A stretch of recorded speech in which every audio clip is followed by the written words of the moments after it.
Okay, so obviously there's a lot of talk recently of the dollar potentially losing its world reserve currency status.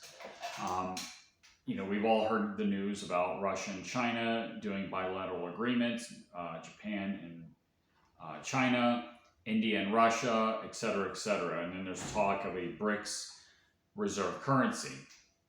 Well, there is a lot of things that would have to happen for the dollar to lose the reserve currency status. It's not impossible. It could very well happen. It's something that really needs to be watched with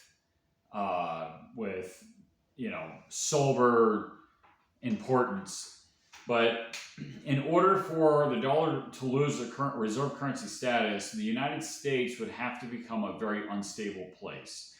There are several reasons why the dollar is a reserve currency, and one of the more important ones, and something that's not talked about very much, is that the United States is a safe place for other countries to put their capital in.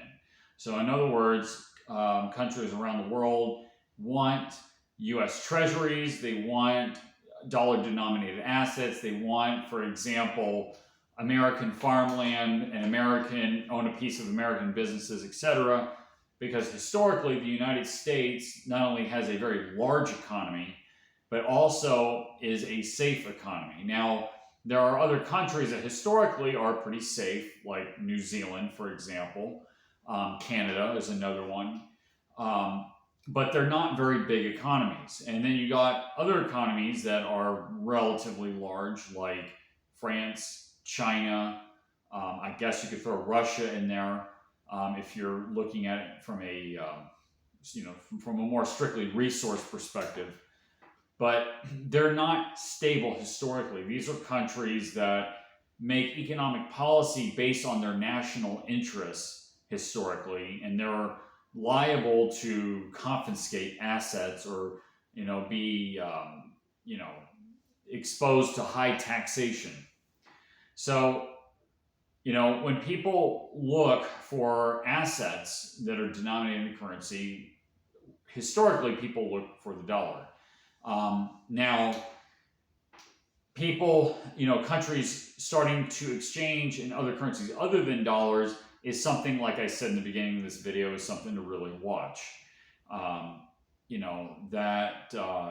would mean that dollars would start being brought back home, and that would force interest rates to remain high, which is not good. In other words, the central bank has less flexibility for doing their manipulation. Of course, the central bank isn't really that effective anyway. And I mean, that's not to say anything about whether or not we even should have a central bank, but anyway. So something like, for example, a civil war, perhaps. If we had a civil war here in the United States, or if we had a nuclear war with, say, Russia, and the United States became unstable as a result of that, something like that would actually be the coup de grace for the United States to lose the reserve currency status. So anyway, that's my thoughts. And like I said, it's not impossible. It could definitely happen, and it's something to watch, but it's not as imminent, I think, as what some people are saying.